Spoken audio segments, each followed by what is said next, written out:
আসসালামু আলাইকুম, সবাই কেমন আছেন? আশা করি সবাই ভালো আছেন। তো আজকের ভিডিওতে আলোচনা করব সার্বিয়ার ওয়ার্ক ভিসা নিয়ে, সার্বিয়ার ওয়ার্ক পারমিট নিয়ে, সার্বিয়াকে কি কাজ অ্যাভেলেবেল আছে, কি কাজ করা যায়।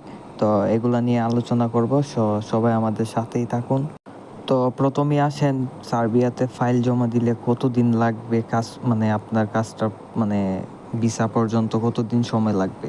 তো প্রথমত বলি, সার্বিয়ার একটা ওয়ার্ক পারমিট বের হইতে 1 থেকে 1.5 মাস, কীভাবে সর্বোচ্চ 2 মাস লাগে একটা ওয়ার্ক পারমিট বের হইতে।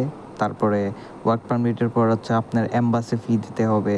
তারপরে আপনার মানে যে এজেন্টে কাজটা করবে উনি আপনার পাসপোর্ট, এনআইডি, সব ডকুমেন্টগুলা মানে ইন্ডিয়াতে পাঠাতে হবে।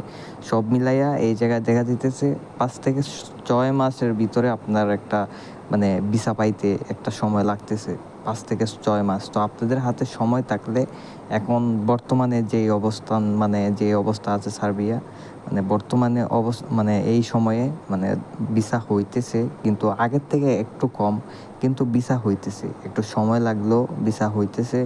তো এটাই মানে আপনার হাতে যদি সময় থাকে 5 থেকে 6 মাস, 7 মাস, মানে আপনারা মানে অন্য একটা কাজ বাদ দিয়া, মানে অন্য আপনি কাজ করতেছেন, অন্যগুলা কাজ করতেছেন, মানে বাদ দিয়ে আপনি এই সার্বিয়ার পিছনে পইরা থাকেন না, অন্য কাজটা করবেন, তার পাশাপাশি জমা দিয়ে রাখেন। এটাই বেস্ট হবে, এটাই ভালো হবে। 6 মাস 7 মাস যদি ধৈর্য ধরতে পারেন, অবশ্যই সার্বিয়ার জন্য জমা দিবেন, আমি মানে মনে করি যেটা।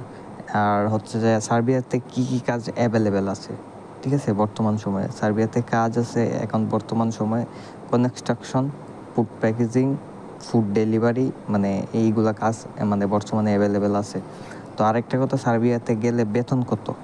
তো বেতন হচ্ছে সার্বিয়াতে প্রথম মাসের বেতন আপনার প্রথম অবস্থায় গেলে পর সার্বিয়াতে বেতন হবে আপনার 500 ইউরো। 500 ইউরো বেতন, 5 থেকে 600 ইউরো বেতন।